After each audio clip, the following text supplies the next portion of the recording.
faraway, remote desert. The witch returned to take the prince by surprise, and as he leapt from the tower, the thorns which he fell into pierced his eyes and blinded him.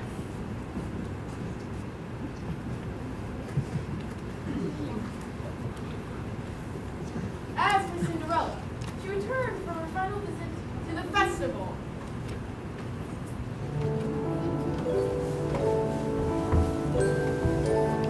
He's a very smart prince. He's a prince who prepares, knowing this time I'd run from him. He's got picked on the stairs.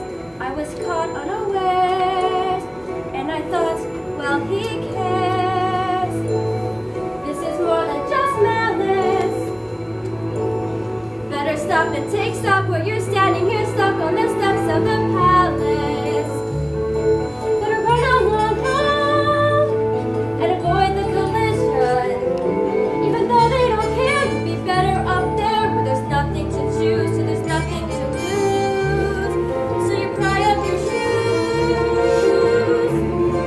Come out of the blue, and without telling I, you know what your decision is, just not to decide. You'll just leave him a clue, for example, a shoe, and then see what he'll do. Now it's he and not you who is stuck with the shoe in a stew, in a goo, and you've learned something too, something you never knew, on the steps of the palace.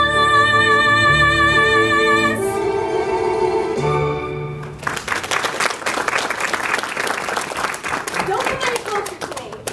Please, just hear me out. We have nothing to discuss. You've attacked me once before. I did not attack you. I attacked your shoe. I need it.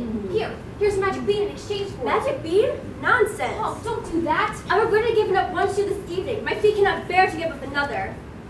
I need that shoe to have a child. That makes no sense. Does it make sense that you're running from a prince? Stop! Here, take my shoes. You run faster. Who was that woman? I do not know, sir. Lying will cost you your life. I'm the cow. This slipper! We've all four! I will give this to the prince, and we will search the kingdom tomorrow for the maiden who will fit this shoe. It's mine. I don't care if this costs me my life. Give her the slipper and all will. I have the maiden slipper. And sir, I've succeeded in obtaining the other slipper. Give her the slipper and all will come to a happy. Shut up! Do as he says. He's obviously a spirit of some sort, and we only need one. Yes. There's a dead giant in my backyard! I heard Jack coming down the beanstalk calling for his axe, and when he reached the bottom, he took it and began hacking down the stalk. And suddenly, with a crash, the beanstalk fell, but there was no Jack. And for all I know, he's been crushed by the giant. If he's been crushed, well, then there's nothing that any of us can do about that now, is there?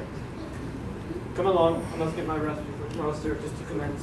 Doesn't anyone care that giants have fallen from the sky? You've all the objects? Yes.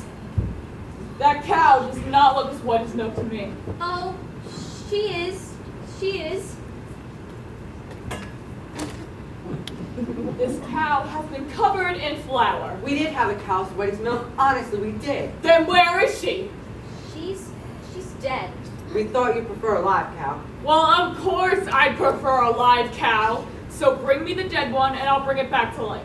You could do that? Now. Here you are. I've been worried sick. Mother, look, the most beautiful heart. Shame on you. You've stolen too much. She's too heavy.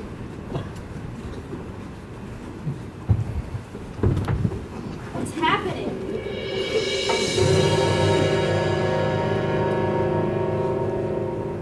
Milky White, now I have my friend back and I'm rich. Quiet! Feed the objects to the cow. What? You heard me. Feed them to the cow.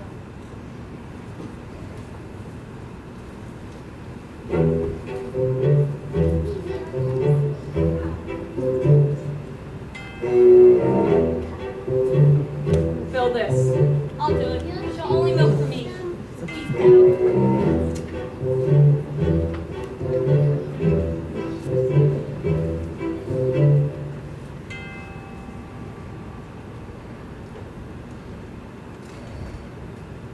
Wrong ingredients. Forget about a child. No, we followed your instructions. 1, that cow was his wife's milk. 2, that cape was certainly his runner's blood. And 3, the slipper was gold. And 4, I compared the hair to this ear of corn. I pulled it from a maiden in the tower. You what? Don't you understand? I couldn't have touched the ingredients. I touched that hair. The comb. The comb. What? The silky hair. Take it from the ear and feed it to the cow. Quickly.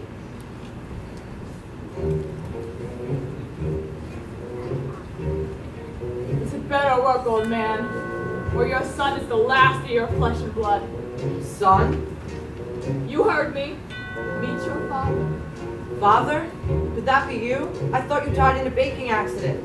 I didn't want to run away.